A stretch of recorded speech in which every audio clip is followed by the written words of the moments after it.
আমার সারে শান্তি বেশি দাম আছে বিঘার সাপকলায় এখন 50,000 টাকা। 50,000 টাকা বিঘা। দুধ বিক্রি করেন আপনি? ও দুধ বিক্রি করি কোনদিন 2000 হয়।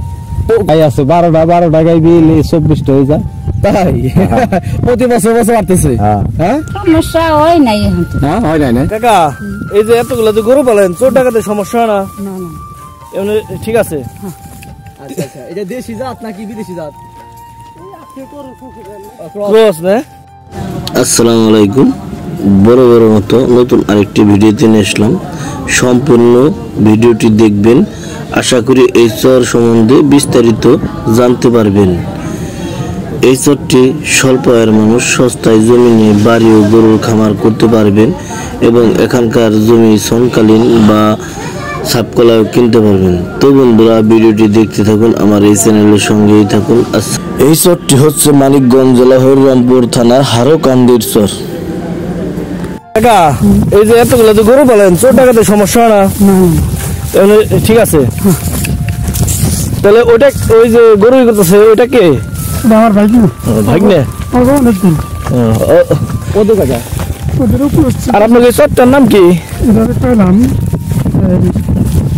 এই যে সামনের জায়গাটা নেই, হ্যাঁ এটা তোমার হারকান্দি স্যার, আর এইবারে হলো গুরুত্ব স্যার। গুরুত্ব স্যার। এখানে থাকি শান্তি কিরকম? বাবা আছে স্যার। আচ্ছা আচ্ছা, এটা দেশি জাত নাকি বিদেশি জাত? এই আছে করে ক্রস না? কয়সের দুধ হয়? আয় আয়, দোন নাই? খাওয়া খাইছি।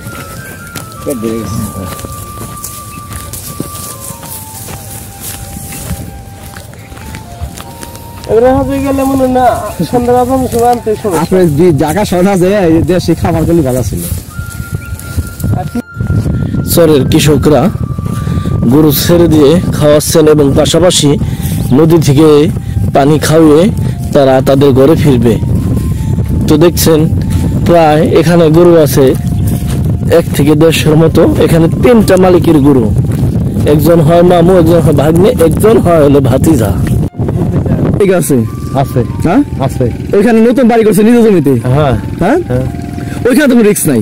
না, ওটা ভিতর এলাকা থেকে? ওটা ভিতর এলাকা। ওই যে ওখানে একটা কলোনি আছে। আচ্ছা, ওই কলোনির এই মাথায় বাড়ি আছে, আবার ওই কলোনির মধ্যেই গরুর আতাল, গরুর ঘর দিয়ে রাখছি। আচ্ছা। আর একটা কথা হলো, এই যে আপনার যে 27টা গরু, 27টা তো বললেন, সবই কি দেশি জাত না বিদেশি জাত আছে? সব পদ মিশাল আছে, করস আছে, ক্রস মিলে সব পদে মিক্স আছে। এখানে আপনি গাভী গরু কয়টা? গাভী গরুই আমার সবগুলো গাভী গরু। সব। তার মানে প্রত্যেকটা বছরে বাচ্চা দিতেছে। বাচ্চা দিতেছে। আর দুধগুলো কি করেন? দুধগুলি বিক্রি করি। কোথায়? ওই বেরিবান্ধে। এখানে কত কিলোমিটার দূরে? দূর আছে, হাইটে গেলে 1 ঘন্টা লাগে ফিরে। ও বাবা, তাহলে নেন কিভাবে দুধগুলো? নেই যে মোটর সাইকেল আছে, তারা মোটর সাইকেলে যায়, আমাকে নেই সাইকেলে ফিরে। আপনি সাইকেল করে নিয়ে যান ওই দুধগুলা? হ্যাঁ, খোলাখানে নেই, আমি নেই। এইখান থেকে দুধ বিক্রি করেন কত টাকা কেজি? ও একদিন 100 টাকা যায়, 70 টাকা, 80 টাকা। সর্বনিম্ন 70? বেশিরভাগ 70 যায় সর্বনিম্ন? না, 50 যায়। 50 যায়? খুব কম। খুব কম। আচ্ছা, এইখানে আপনার যে গরু লালন পালন করতেছেন, এখানে এক্সট্রা কোনো খাবার দেন কিনা? আমার যে ভুসি বা খরচ, এরকম ঘাসের উপর নির্ভরশীল কিরকম? বাইরে খাবার দিতে হয় কিরকম? বাইরের খাওয়াই না, ঘাসের উপরে নির্ভর। ঘাসের উপরে সম্পূর্ণ? হ্যাঁ হ্যাঁ, এই যে গাইটা রয়েছে না, হ্যাঁ, ওখানে বলছিলাম 5 পাখি ঘাস। 5 বিঘা? হ্যাঁ, ঘাস 5 পাখি। ওই মোড় আর একটা খেতে আছে 5 পাখি, এটার গাছ এত বড় হয়ে গেছে। তাই? এখন এগুলো কাইটে খাওয়ান? কাইটে খাওয়াই, আবার আগলা দেওয়া খাওয়ান? নিজে গোড়া গাড়ি আছে। আচ্ছা, আবার এই যে গরু ছেড়ে দেওয়া খাওয়ান? এই যে একজনের রাইখে একটু হাঁটলে ভালো থাকে। আচ্ছা আচ্ছা, তাহলে এই যে এক্সট্রা যে ভুসি বা ওই যে দামি যে খাবারগুলো, ওইগুলো আপনি খুব কম ব্যবহার করেন? কম ব্যবহার করি। আচ্ছা, তাতে তো আপনি গরুতে, আমি যতদূর মনে করতেছি 27টা গরুতে খরচ খুবই কম, নাকি কন? না, খুব কম না। এই যে 10 পাইপ গাছ বুনছি না, এটা তো আপনি ঘাস বুনছেন, 70-80 টাকা খরচ। যাই হোক, এটা তো ঘাস বুনছেন দেখে, কিন্তু এক্সট্রা বাইরে খাবার তো কিনে খাওয়ানো লাগতেছে না? বাইরের খাওয়া কিনে খাওয়াই আমরা, খেয়ার বসে এগুলো কিনুন নাকি তাই? আচ্ছা, এই যে দুধগুলো বিক্রি করেন, ঠিক আছে, আপনি মনে করেন না, একটা জিনিস হিসাব করে দেখেন, যারা ঢাকা শহরে টাউন এলাকায় যারা গরু লালন পালন করে, আপনার 5 কেজি যদি দুধ হয়, তা 5 কেজি টাকা দেয় যে ভুসি কিনতে সময় চলে যায়। আপনি এই কথা কি বুঝতে পারছেন? আপনি তো ওই খরচটা তো লাগতেছে না। হ্যাঁ, ঘাস তো খাওয়ান লাগবেই। কিন্তু আপনি বাড়তি যে খাবারটা ওইটা লাগতেছে না। না না, তাতে প্রতিদিন কত টাকা দুধ বিক্রি করেন আপনি? ও দুধ বিক্রি করি কোনোদিন 2000 হয়, কোনোদিন 2000, 2000, 1500, 1800 তার মানে এভারেজে সারা বছর 1500 টাকা দুধ আছেই। আছে।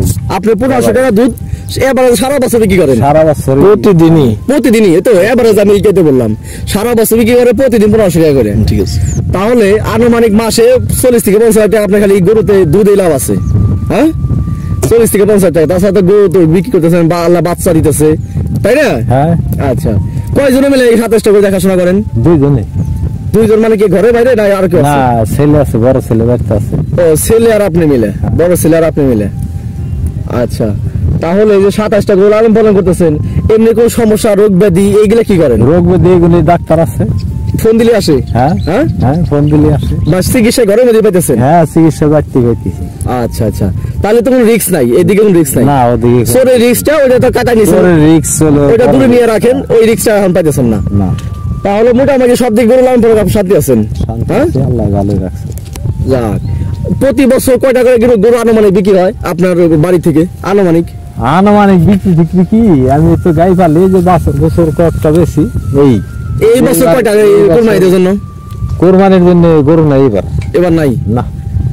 এই যে আচ্ছা। সব এই যে ছোট গরু গাই আছে 12টা গাই বিলে 24টা হয়ে যায়। তাই? প্রতি বছর বাড়তেছে। হ্যাঁ, হ্যাঁ, হ্যাঁ। বুঝতে পারছি। তাতে আপনার লাভের উপর লাভ, লাভের উপর আপনার দুধে পাইতেছেন, আবার গাভীতে পাইতেছেন। আচ্ছা, এইরকম আপনার মতো কি আশেপাশে মানুষ এইরকম গরু লালন পালন করে না? না, এত গরু পালে না কেউ, এত গরু পালা এই যে এই লোকে পালে আর আমি পালি। ওই সে তার কয়টা? আর ওই যখন আছে একবারই। আচ্ছা আচ্ছা, এই যে এখানে লোকটা পানি খাওয়াতে গেল, তার গরু কয়টা? এই যে তার গরু কয়টা? এর আছে 20 কোটিটা। 20 করে জানে? হ্যাঁ। আচ্ছা, 20-25টার মতো। উনি তো একই রকম ভাবে গরু লালন পালন করে। হ্যাঁ। এখানে রাখে না, দূরে রাখে? উনি আবার ঘাস ঘুষ কোনো কিছু বলে না, সব ছেড়ে দিয়ে ওই যে সাইরে না বাঁধাই থাকে। এবার গরু কটা একটু ভালো আছে, গরু তো 8 বল থাকে না। তাই রে? এখানে আগেও বাড়ি ঘর ছিল না? না ছিল।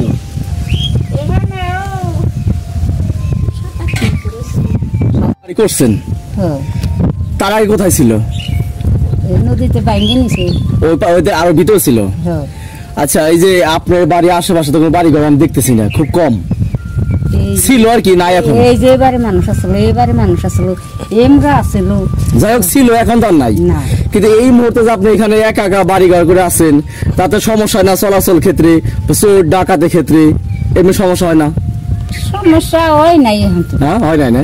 এমনি বড় ধরনের কোনো সময় ডাকাতের সম্মুখীন বা চোরের সম্মুখীন, এই যে গরু বাছুর লালন পালন করেন, এরকম কোন সময় এরকম ঝুঁকিপূর্ণ হয়েছে না কখনো? আর কি আপনারা থাকেন, গরু দিন ভরে রাখেন আর রাতে কি নিয়ে যান এখান থেকে সরাইয়া? ও সন্ধ্যা আজান দিলে সরাই নিয়ে যান? ও যেখানে রাখেন দূরে আর কি, এখান থেকে 1/2 কিলো 1 কিলো দূরে, ওইখানে অন্যান্য সব বাড়ি ঘর আছে, মানুষজন আছে, ওইখানে গরু রাখেন? আচ্ছা, ওইখানে আবার থাকে কি না আপনারা ওইখানে থাকেন? ওখানে গরু থাকে, ওইখানে মালিক আছে, আপনার ছেলে, বড় ছেলে থাকে? হ্যাঁ, আর আপনারা এখানে থাকেন ঘরের বাইরে? ও, তাহলে ঠিক আছে, তাহলে তো রিস্ক নাই। না। আচ্ছা আচ্ছা, আর বর্ষা এলে চলে যাবো ওখানে। বর্ষার সময় কি পানি উঠে যে আপনার বাড়িতে? ওই যে ওই পর্যন্ত পানি উঠে। কোন বন্ধ? 3 বছর ধরে পানি হয় ও, না। 3 বছর ধরে বাড়িতে পানি ওঠে না? পানি ওঠে না 3 বছর ধরে। ও, তার মানে তো বোঝা যায় উঁচু জমি। পানি একার ওই যে টিনের কাজ আছে। তাই? আচ্ছা, এমনি যে রাস্তাঘাট আপনার নাই, এখানে তো আপনি, আমি এমন একটা জায়গায় আসছি আশেপাশে ফাঁকা, এখানে বৃষ্টি নামলে এবার একটা 7-8টা দিন যদি বৃষ্টি নামে, ওই সময় সমস্যা না আপনাদের? কে? এই যে রাস্তাঘাট কাদা হইলে বা গাড়ি ঘোড়া নাই, চলাচল করে কিভাবে? না, এই বাইরে মাটি কিনে তো কষ্ট হয় না। ও, বেলে মাটি হয়, কাদা হয় কম। ও, ওয়ালাইকুম ওয়ালাইকুম আসসালাম। কাকা, ভালো আছেন? আল্লাহ আমাকে ভালো রাখছে। কত বছর ধরে বসবাস করেন? আজ 22 বছর। 22 বছর। আর এই চট্ট পড়ছে কত বছর? তো 24-25 বছর মতো হচ্ছে পড়ছে। থাকে খেয়ে কি মন শান্তি? থাকে কে আল্লাহ ভালোই শান্তি রাখছে। ভালোই শান্তি। শহরের চেয়ে কি এই শহরের ভিতরে শান্তি বেশি? আমার শহরের তো আমার শহরে শান্তি। হ্যাঁ, ভালো আবাদ করা যাচ্ছে, এই ভালো। এই ভালো। শাশুড় ছাড়া টাটকা সবজি খান? হ্যাঁ, সার মারা দিই না, সে তৈরি করে সার মারা দিই, ধান তো সার দোয়াই সার লাগবে, ধান খেতে সার ছাড়া তোর হবে না কিছুই এখন বর্তমান। আর যাতায়াত ব্যবস্থা কেমনে? যাতায়াত ব্যবস্থা না, হাইটে যাই হাইটে আসি। কত বিঘা জমি বুনছেন? আমি আবাদ আছে আমার 25 বিঘে। 25 বিঘা। এটা কি নিজস্ব না সরকারি? শুনকাইলা নিজস্ব আছে কয় বিঘা? নিজস্ব আছে বিঘে 3। বিঘা 3। এখানে 1 বিঘা কত শতাংশে? 1 বিঘা এখন বর্তমানে বাজারে 50,000 করে। আমি তা বলিনি, বলছি 1 বিঘা কত শতাংশে? 33 শতাংশ। 33 শতাংশতে। এখানে জমি বেচা কিনে হয় না? হ্যাঁ। কত দাম আছে বিঘার সাবকলায়? সাবকলা এখন 50,000 টাকা। 50,000 টাকা বিঘা। তাহলে আপনার পরে 1,500 টাকার মতো শতাংশ। হ্যাঁ, 1,500 টাকা শতাংশ। কাগজপাতি ঠিক আছে না? কাগজপাতি নাই, এখানে কলা হয় না তো, স্টাম্পে পানো হয়। স্টাম্পের? হ্যাঁ, এখন নেওয়া হবে তো স্টাম্প করে নিতে হবে, না তাছাড়া তো হবে না। কার মাধ্যমে নিতে হবে এগুলা? একজন কেউ যদি নেয় তো জমিদারের কাছ থেকে কিনে নিতে হবে। জমিদারের কাছ থেকে স্টাম্প করে 5 জন মিলে সামনে করে স্টাম্প করে নিতে হবে। তবে সে তদন্ত অফিসে যায় স্টাম্প করে। সমকালীন পাওয়া যায় না জমি এখানে? সোনকালি পাওয়া যায় তো, সোনকালি আমি বর্তমান কোন বাজার সবাই লাগিয়ে হালাইছে। একজন আবাদে, আপনার আবাদে গেছে সিজনের সময়। হ্যাঁ হ্যাঁ। কত করে যায় সোনকালীন? আমরা এবার 4,000 কেজি জমি। 4,000। তাহলে 100 টাকা শতাংশের মতো পড়ে আর কি। হ্যাঁ, 4,000 টাকা সোনকালি। খাওয়া শোধ হলে পরে আবার জমি ছেড়ে দেবো? হ্যাঁ, খাওয়া শোধ দিলে ফিরে বছর টাকা দেওয়া লাগবে সোনকালি হিসাবে। তাহলে আপনি কি করেন? সংসার চলে কিভাবে?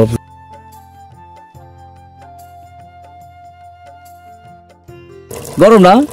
গরম দেখে একদম বাদল লাগে। আচ্ছা, এই ধুমের মধ্যে রান্ধেন কেমনে কাকিমা? রান্দি করতে করে বাজান গরম না। আর এত ছোট ঘর কেন? কাকি, এই যে ধোঁয়া হইতেছে, আপনার সমস্যা হইতেছে না? এই যে ধোঁয়ার মধ্যে রান্না করা এনে ওই না করুন কি রে বাজান? কারণ হলো চতুর্দিকে যেভাবে ধোঁয়া উঠতেছে, বাতাসটা অতিরিক্ত।